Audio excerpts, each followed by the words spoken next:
امریکہ اپنے نیٹو اتحادیوں کے ساتھ مل کر بھی افغانستان کو فتح کرنے میں کامیاب نہ ہو سکا، چنانچہ اب اپنی شکست کو چھپانے کے لیے بہانے تلاش کر رہا ہے اور افغان طالبان سے بری طرح شکست کھانے کے بعد اب بدلہ پاکستان سے لینا چاہتا ہے۔ واضح رہے کہ افغانستان میں 16 سالہ ظالمانہ فوجی کارروائیوں کے باوجود امریکہ کو خاطر خواہ کامیابی نہ مل سکی، اگرچہ یہ بات بالکل عیاں تھی کہ جنگ کے زور پر امریکہ افغانستان پر مسلط نہیں ہو سکتا، کیونکہ تاریخ اس بات کی شاہد ہے کہ افغانستان اس سے پہلے برطانیہ اور روس جیسی بڑی طاقتوں کو شکست سے دوچار کر چکا ہے، لیکن اس کے باوجود امریکہ بدمست ہاتھی کی طرح اپنے نیٹو اتحادیوں کے ساتھ افغانستان پر حملہ آور ہوا، اور پھر پوری دنیا نے دیکھا کہ امریکہ اپنے اتحادیوں سمیت بری طرح شکست سے دوچار ہوا۔ بھاری مقدار میں جانی و مالی نقصان اٹھانے کے بعد واشنگٹن میں بھی اس جنگ سے نکلنے کے لیے آوازیں بلند ہونے لگیں۔ یہی وجہ ہے کہ اب امریکہ کے صرف 10 سے 12 ہزار فوجی افغانستان میں ہیں، وہ بھی اپنے فوجی اڈوں میں چھپے بیٹھے ہیں۔ امریکہ زمینی حقائق کو تسلیم کر کے شکست مان کر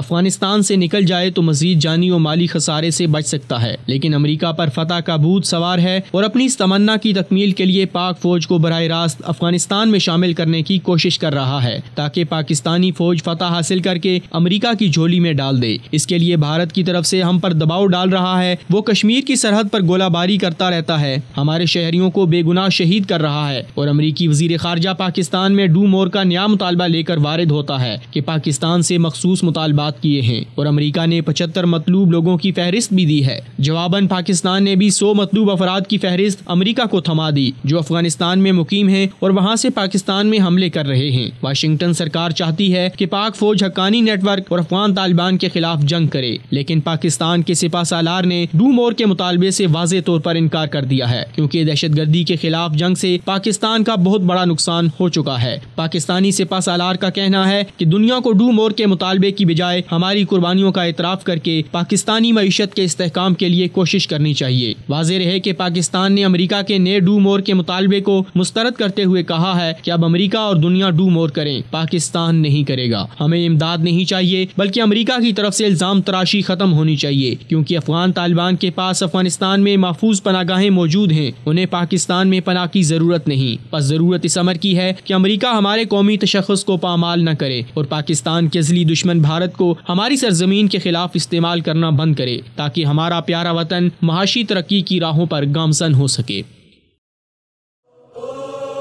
پر ظلم کے خلاف پہلی آواز، مثال اردو۔